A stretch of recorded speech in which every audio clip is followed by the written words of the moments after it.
বাংলাদেশি বোকাচোদাকে নিয়ে ধরে নিয়ে চলে এসেছি। তোমরা ভিডিওটা দেখো, তারপরে ওর সম্বন্ধে আমি কিছু বলছি। এই মানছু, এই তুই তো লজ্জা নেই সালা, তোর তো লজ্জা নেই। আমরা যদি কলকাতা না যাবো তো না খেয়ে মরবি সালা। কয়েকদিন আগে নিউজটা দেখিস নি? তুই জিটিভির নিউজটা দেখিস নি? বাঙালিরা যে কলকাতা না গেলে তোরা না খেয়ে মরিস। এই সালা, তোর লজ্জা নেই? লজ্জা নেই মানছু সালা? না, আমরা তো খেতে পাচ্ছি না। আমাদের এখানে আলুর অনেক দাম, পাইকারি যাচ্ছে 10 টাকা আর বাজারে 15 টাকা। ভাই তোদের ওখানে আলুর দাম যেন কত? আমি শুনেছি মনে হয় 130 থেকে 35 টাকা। আমাদের এখানে পেঁয়াজেরও অনেক দাম বেশি, পাইকারি 25 টাকা করে যাচ্ছে। আর শুনলাম তোদের ওখানে বলে 90 থেকে 110 টাকার মধ্যে পেঁয়াজ যাচ্ছে। আমরা খেতে পাই না রে ভাই, তোরাই খা।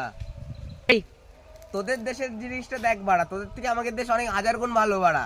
বেশি চোদাস না, নাই ধন্দে এক বাড়ি দেবো, 3 দিন অজ্ঞানে পড়ে থাকবি আর ভিডিও বানানো বন্ধ হয়ে যাবে। বালচাল ছেলে, হাট বাড়া, বালচাল ছেলে বেলে। एकदम इन्होंने वक्त बदल दिया, जज्बात बदल दिए।